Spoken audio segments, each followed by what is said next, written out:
Pourquoi je décide de te dire ça, de te lire mon journal intime? Parce que je me suis dit, si je peux t'éviter ces erreurs-là, et ben qu'au moins ça profite à quelqu'un. Si tu as entre 18 et 26 ans, cette vidéo, elle est faite pour toi.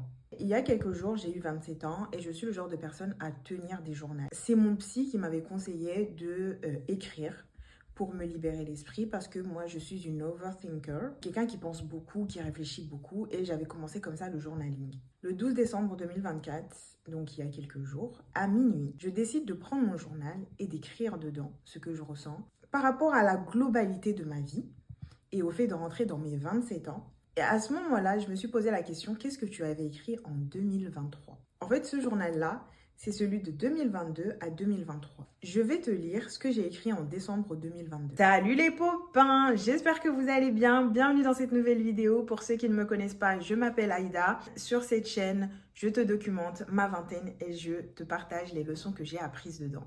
C'est parti. Je vais vous sauter quelques passages parce que je ne les trouve pas intéressants. Donc c'était le dimanche 11 décembre 2022 que j'ai écrit ça. J-1 avant mon anniversaire. J'ai l'impression que plus les années passent, plus on s'en fout de notre anniversaire. On le prend comme ça vient. On rajoute +1. C'est exactement ce que j'ai écrit le 12 décembre 2024 à minuit. Comment je me sens? Je me sens reconnaissante de mes amis, de mon appartement. Donc ça veut dire que j'ai eu mon appartement en 2022, de ma famille et de toutes les nouvelles opportunités que Dieu m'a offertes. Mais en même temps, je me sens frustrée par la vie que je mène. C'est bizarre parce que je me sens à la fois chanceuse, mais en même temps frustrée. J'avais complètement oublié. Vous voyez à quel point c'est important d'avoir un journal? Parce que j'avais crushé sur un mec et en fait j'ai écrit son nom et je me suis dit mais attends mais c'est qui? Et c'est après quand j'ai lu les trucs, je me suis dit ah ok, c'est lui. Parce que j'avais précisé à cette personne-là comment je l'avais rencontré. Bref, les choses ne sont pas faciles et mon niveau de vie ne me convient pas. Mais je dois dire que le travail que j'ai fourni pour me construire la vie que j'ai envie de mener n'est pas totalement fait. J'espère que 2023 sera meilleur que ces 3 dernières années parce que clairement on en a... Je voulais vous lire ce passage-là parce que je me suis dit, attends Aïda, ce que j'ai écrit en 2022 et ce que j'ai écrit en 2024, c'est très similaire. Pourquoi je décide de te dire ça, de te lire mon journal intime? Parce que je me suis dit, si je peux t'éviter ces erreurs-là, et ben qu'au moins ça profite à quelqu'un. La première, Miss Martinique, nous l'a bien prouvé en devenant la première Miss France à dépasser la trentaine. Donc je crois qu'elle a 34 ans ou quelque chose comme ça.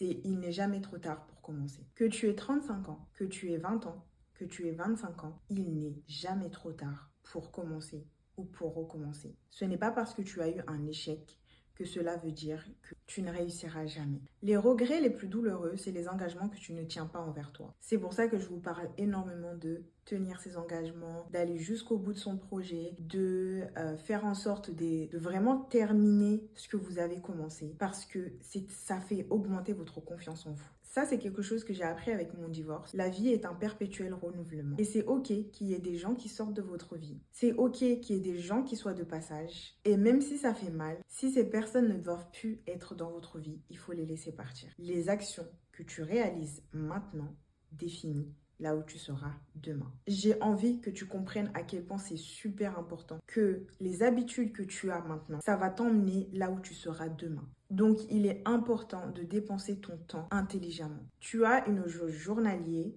de ton énergie. Alors, réfléchis bien à où est-ce que tu le places. Parce que tu peux vite la terminer en mettant ton énergie à des endroits où ton énergie n'a pas besoin d'être. Par exemple, le fait de passer ton temps à scroller si tu as des objectifs, si tu as une vie de rêve que tu as envie d'avoir, de passer ton temps sur des embrouilles qui ne t'emmènent nulle part avec des personnes qui passent leur temps à bouffer ton énergie. Courir derrière un homme qui ne te sert à rien et qu'en plus de ça, tu sais que tu finiras pas ta vie avec cette personne-là. Et si tu finis ta vie avec cette personne-là, tu sais pertinemment au fond de toi qu'il ne te rendra jamais heureuse. Ta jauge d'énergie journalier, elle est beaucoup trop importante pour que tu le dépenses dans ce genre de choses. Sois sûr que tu es en train de poursuivre tes rêves, pas celui de quelqu'un d'autre. Avec les réseaux sociaux, on est rentré dans une ère où on crée du manque. Les réseaux sociaux ont créé ce truc-là de l'entrepreneuriat, indépendance, richesse, etc. Alors qu'il y a des gens qui sont absolument pas faits pour être dans l'entrepreneuriat. Et réfléchis bien à quel genre de rêve tu es en train de poursuivre. Est-ce que c'est aligné avec toi? Est-ce que c'est aligné avec tes valeurs?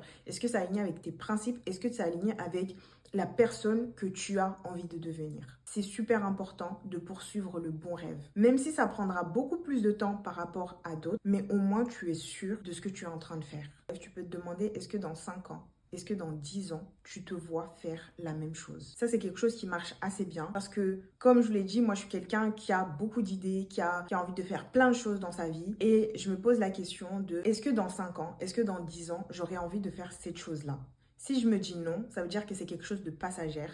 J'attends un petit peu avant de passer à l'action. Et si ça passe dans les quelques jours, bah voilà, je le fais pas. Et si ça ne passe pas, bah je le fais quand même, mais j'y mets pas autant d'énergie par rapport à quelque chose que je sais que, ouais, ça j'ai envie de faire pendant 10, 15, 20 ans.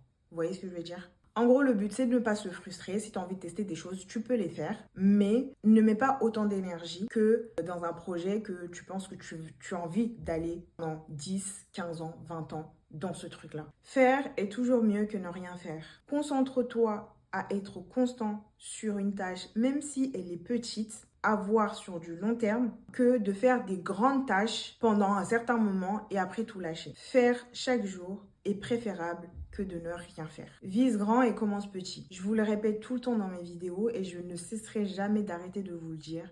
Vise grand, mais commence petit. Agis comme la personne que tu as envie de devenir. Ne poursuis pas tes objectifs, poursuis la personne qui réalise ces objectifs-là.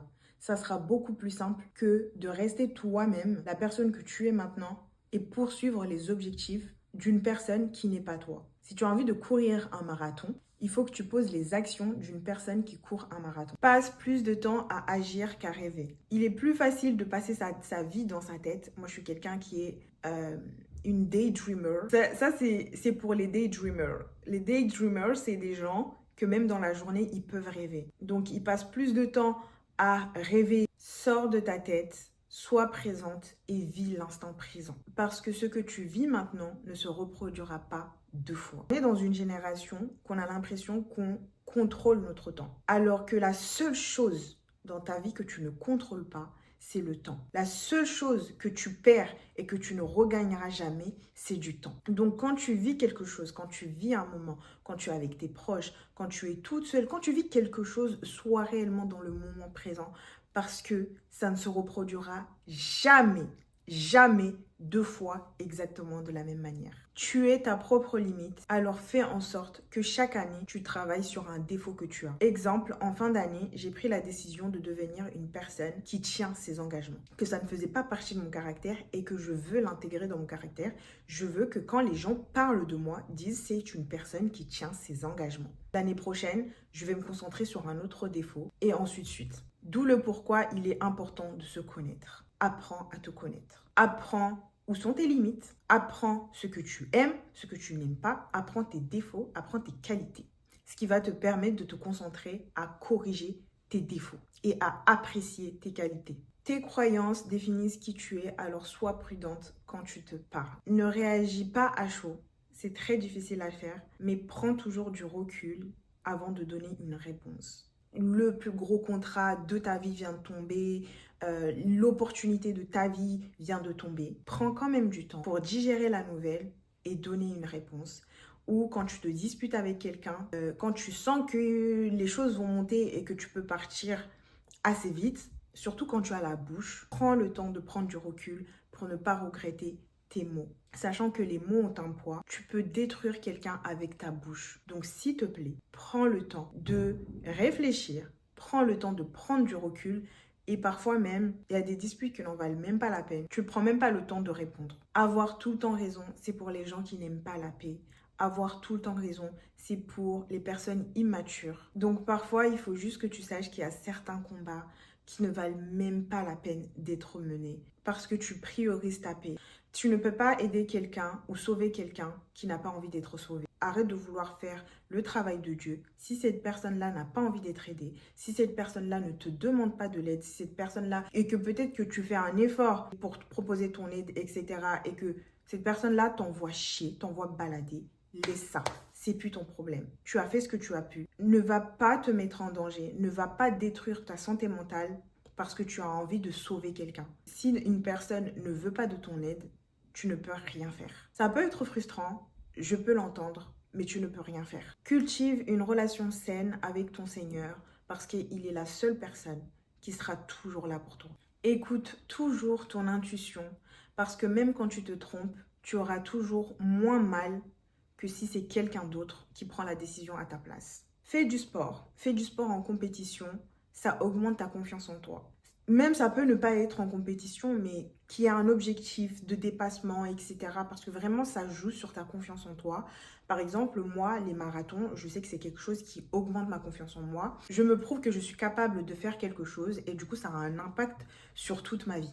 Je me dis, si je suis capable de faire ça, c'est que je suis capable de faire autre chose. Faire du sport, ça te permet d'augmenter ta confiance en toi, de te montrer à quel point tu es capable de beaucoup plus que ce que tu penses. Prends ta santé mentale et physique au sérieux parce que c'est le moteur de tous tes projets. Peu importe ce que tu fais dans ta vie, privilégie toujours ta santé mentale et ta santé physique. Parce que sans moteur, une voiture ne peut pas avancer. Et ça, c'est un truc que j'ai pris grave du temps à comprendre. Je me disais tout le temps, mais pourquoi je suis fatiguée? Pourquoi j'ai pas d'énergie? Pourquoi? Parce que je me concentrais à courir derrière mes objectifs au lieu de prendre soin de moi, de ma santé mentale, de ma santé physique, ce qui me permet d'être mieux et plus à l'aise à poursuivre mes objectifs. On est plus de 7 milliards sur cette planète.